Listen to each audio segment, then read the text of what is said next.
नमस्कार दोस्तों, मैं विजय आपका एक बार फिर से स्वागत करता हूं अपने चैनल में। दोस्तों आज की वीडियो में टोटल जो प्रश्नों की बात करेंगे तो अर्थव्यवस्था से हम यहां पर वीडियो में जिक्र करेंगे और टोटल प्रश्न जो आगामी पेट का एग्जाम है दोस्तों उसके सिलेबस के अकॉर्डिंग यहां पर हम अर्थव्यवस्था के टोटल क्वेश्चन डिस्कस करेंगे। तो आपसे रिक्वेस्ट है वीडियो के अंत तक आप बने रहें। चैनल को पहली बार विजिट करें दोस्तों तो चैनल को जरूर सब्सक्राइब करें। चलते शुरुआत करते हैं यहाँ पर हम पहले प्रश्न से। शुरुआत करते हैं दोस्तों पहले प्रश्न से। यहाँ पर पहला प्रश्न दिया कि भारत में मिश्रित अर्थव्यवस्था का अर्थ क्या है। तो अगर हम राइट आंसर की बात करेंगे तो अल्टरनेटिव सी आपका सार्वजनिक तथा निजी क्षेत्र का सह अस्तित्व जो आपका अल्टरनेटिव दिया गया है, सी अल्टरनेटिव पूरी तरह से राइट आंसर होगा।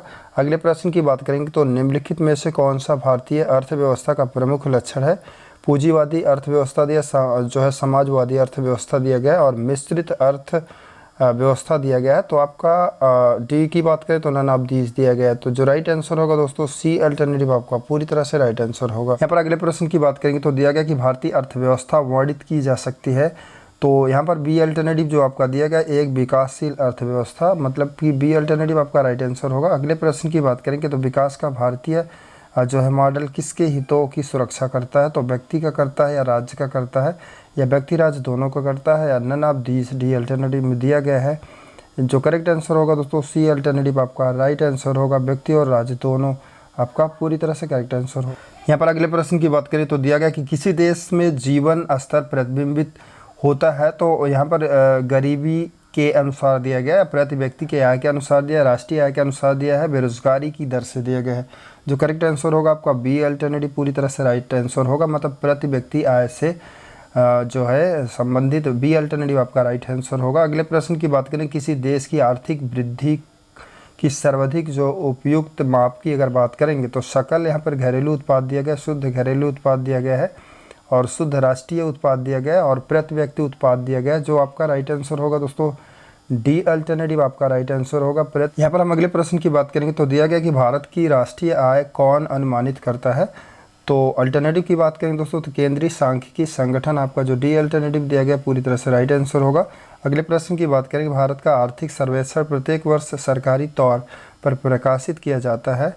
तो यहाँ पर अल्टरनेटिव की बात करें भारतीय रिजर्व बैंक द्वारा, भारतीय योजना आयोग द्वारा और दिया गया भारत सरकार के वित्त मंत्रालय द्वारा। तो जो सी अल्टरनेटिव आपको यहाँ पर दिया गया है वो दोस्तों पूरी तरह से आपका राइट आंसर होगा।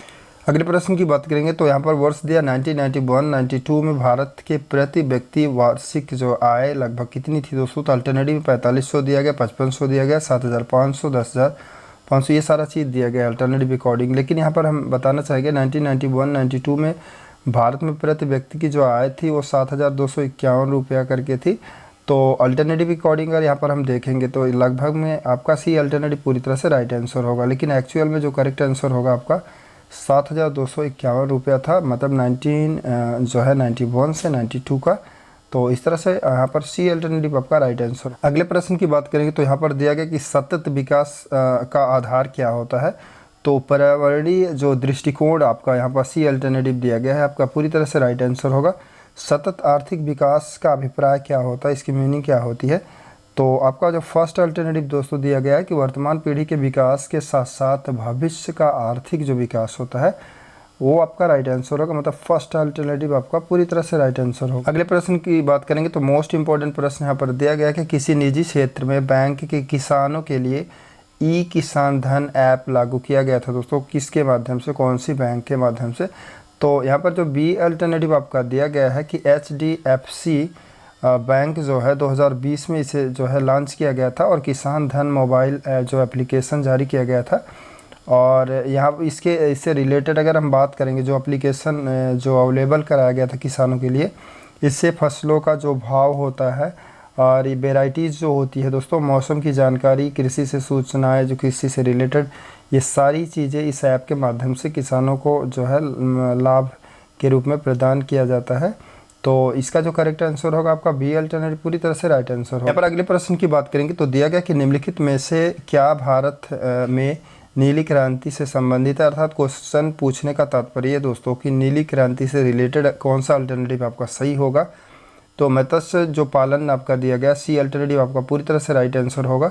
और भी इससे रिलेटेड अगर हम क्वेश्चन की यहाँ पर बात करेंगे तो भारत में नीली क्रांति जो मछली से रिलेटेड है और भी यहाँ पर हम हरित क्रांति की बात करेंगे दोस्तों तो खाद्य जो उत्पादन से है, श्वेत क्रांति की अगर बात किया जाएगा तो वो दुग्ध उत्पादन से हो गया आपका, और यहाँ पर भूरी क्रांति की बात करें तो उर्वरक से आपका हो गया, और यहाँ पर पीली क्रांति की बात करेंगे तो तिलहन आपका राइट आंसर होगा। अगर लाल क्रांति की बात किया जाएगा दोस्तों तो मांस टमाटर उत्पादन से रिलेटेड आपका आंसर होगा। तो इस तरह से इससे रिलेटेड हमने क्वेश्चन को जिक्र किया। चलते यहाँ पर अगले प्रश्न की बात करेंगे तो दिया गया कि किस पंचवर्षीय योजना में कृषि जो ने ऋणात्मक विकास प्रदर्शित किया था दोस्तों। तो यहाँ पर तीसरा, पाँचवा, सातवां और नौवीं की बात यहाँ पर दिया गया है। तो जो फर्स्ट अल्टरनेटिव तीसरी आपका दिया गया वो पूरी तरह से राइट आंसर होगा। अगले प्रश्न की बात करें तो काली क्रांति किससे रिलेटेड है, किससे संबंधित है। तो यहाँ पर जो आपका जो कच्चा तेल उत्पादन दिया गया दोस्तों सी अल्टरनेटिव में, ये आपका पूरी तरह से राइट आंसर होगा, मतलब सी राइट आंसर आपका होगा। यहाँ पर अगले प्रश्न की बात करें तो राष्ट्रीय जो है बागवानी मिशन का जो शुरुआत प्रारंभ अगर माने कब से हुआ था दोस्तों, तो डी अल्टरनेटिव यहाँ पर मई 2005 तो आपका दिया गया है, पूरी तरह से राइट आंसर होगा। अगले प्रश्न की बात करेंगे पीत या पीली क्रांति किससे रिलेटेड है, कौन से उत्पाद से। तो यहाँ पर जो तिलहन आपका दिया दोस्तों सी अल्टरनेटिव आपका पूरी तरह से राइट आंसर होगा। इसे पीत या पीली क्रांति के नाम से जाना जाता है। यहाँ पर हम अगले प्रश्न की बात करेंगे तो दिया गया कि भारत में जो फसल बीमा योजना की शुरुआत कब हुई। तो यहाँ पर अल्टरनेटिव में दिया गया 1945, 1980 दिया गया, 1985 और यहाँ पर 1988 दिया गया है। जो करेक्ट आंसर होगा दोस्तों सी अल्टरनेटिव आपका पूरी तरह से राइट आंसर होगा। अगले प्रश्न की बात करें तो मौसम आधारित फसल बीमा योजना सर्वप्रथम लागू की गई थी। तो हरियाणा दिया है, कर्नाटक, पंजाब और तमिलनाडु दिया गया है। जो यहाँ पर बी अल्टरनेटिव में आपका कर्नाटक दिया गया है, पूरी तरह से राइट आंसर होगा। यहाँ पर अगले प्रश्न की बात करेंगे तो मोस्ट इंपॉर्टेंट क्वेश्चन है दिया गया कि किसान क्रेडिट कार्ड योजना का प्रारंभ कब किया गया था। तो अगर हम यहाँ पर योजना की शुरुआत की बात करें दोस्तों तो यहाँ पर दिया गया जो सी अल्टरनेटिव 1998 से 99 आपका पूरी तरह से राइट आंसर होगा। अगले प्रश्न की बात करें तो भारतीय सब्जी शोध संस्थान जो स्थापित किया गया है किस प्लेस पर। तो यहाँ वाराणसी दिया गया है और लखनऊ दिया गया दोस्तों, मैसूर और यहाँ पर बेंगलुरु दिया गया है। जो करेक्ट आंसर होगा आपका फर्स्ट अल्टरनेटिव पूरी तरह से राइट आंसर होगा। अगले प्रश्न की बात करें दिया गया कि भारतीय चारागाह और यहाँ पर दिया चारा अनुसंधान संस्थान कहाँ पर स्थित है। तो झांसी जो आपका सी अल्टरनेटिव में दिया गया वो पूरी तरह से राइट आंसर होगा। अगले प्रश्न की बात करें तो निम्नलिखित में कौन सी एक नकदी फसल नहीं है दोस्तों। तंबाकू भी आपका नकदी हो गया, कपास भी आपका हो गया, रबर भी हो गया, सोयाबीन आपका नकदी फसल की कैटेगरी में नहीं आएगा, मतलब सी अल्टरनेटिव एक प्रश्न के अकॉर्डिंग आपका राइट आंसर होगा। अगले प्रश्न की बात करेंगे यहाँ पर दिया गया कि कृषि मूल्य जो है आयोग की स्थापना जो है किस वर्ष हुई थी। तो यहाँ पर अल्टरनेटिव की बात करेंगे दोस्तों तो यहाँ पर जो बी अल्टरनेटिव आपका दिया गया 1965 आपका राइट आंसर होगा। अगले प्रश्न की बात करेंगे भारत में प्रथम कृषि विश्वविद्यालय की स्थापना कहाँ पर की गई थी। तो आपका फर्स्ट अल्टरनेटिव पूरी तरह से राइट आंसर होगा। यहाँ पर हम अगले प्रश्न की बात करेंगे तो मेक इन इंडिया कार्यक्रम प्रारंभ कब किया गया था। अगर यहाँ पर हम अल्टरनेटिव की बात करेंगे तो जो बी अल्टरनेटिव दिया गया है दोस्तों यहाँ पर सितंबर 2014 आपका पूरी तरह से राइट आंसर होगा। अगले प्रश्न की बात करेंगे तो रोज़गार की दृष्टि से उत्तर प्रदेश का सबसे बड़ा उद्योग कौन से है। तो हस्तकरघा जो आपका यहाँ पर दिया गया है बी अल्टरनेटिव आपका राइट आंसर होगा। यहाँ पर अगले प्रश्न की बात करेंगे तो दिया गया कि भारत का आर्थिक सर्वेक्षण संबंधित है और तो अल्टरनेटिव वित्त मंत्रालय आपका जो सी अल्टरनेटिव दिया गया है पूरी तरह से राइट आंसर होगा। अगले प्रश्न की बात करेंगे तो यहाँ पर दिया गया भारत में प्रत्यक्ष कर कोड निम्नलिखित में किससे रिलेटेड है। तो यहाँ पर आयकर जो आपका बी अल्टरनेटिव दिया गया है पूरी तरह से राइट आंसर होगा। यहाँ पर अगले प्रश्न की बात करेंगे तो दिया गया कि प्रथम पंचवर्षीय योजना का प्रारंभ कब हुआ था। तो सिंपल सा क्वेश्चन है 1951 से 52 आपका राइट आंसर होगा। अगले प्रश्न की बात करेंगे 10वीं पंचवर्षीय योजना का समापन वर्ष यहाँ पर पूछ रहा था 2007 आपका राइट आंसर होगा। दोस्तों यहाँ पर बात करें अगले प्रश्न की तो दिया गया कि नीति आयोग अस्तित्व में कब आया। तो कहने का मतलब कि जो योजना आयोग था उसको बाद में नाम को चेंज करके नीति आयोग कर दिया गया, जिसके मुख्य प्रधानमंत्री होते हैं।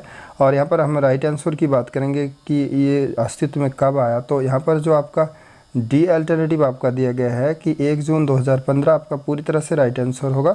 अगले प्रश्न की बात करेंगे भारत में योजना आयोग की स्थापना कब हुई थी। अर्थात योजना आयोग पहले स्थापना हुई, उसके बाद इसको 1 जून 2015 में चेंज करके नीति आयोग जो है नाम कर दिया गया। तो यहाँ पर अगर हम योजना आयोग की बात करेंगे स्टार्टिंग में का इसकी स्थापना की तो 1950 आपका फर्स्ट अल्टरनेटिव पूरी तरह से राइट आंसर होगा। यहाँ पर अगले प्रश्न की बात करेंगे तो चेलैया समिति का जो रिलेशन है, संबंध है, वो किससे है दोस्तों।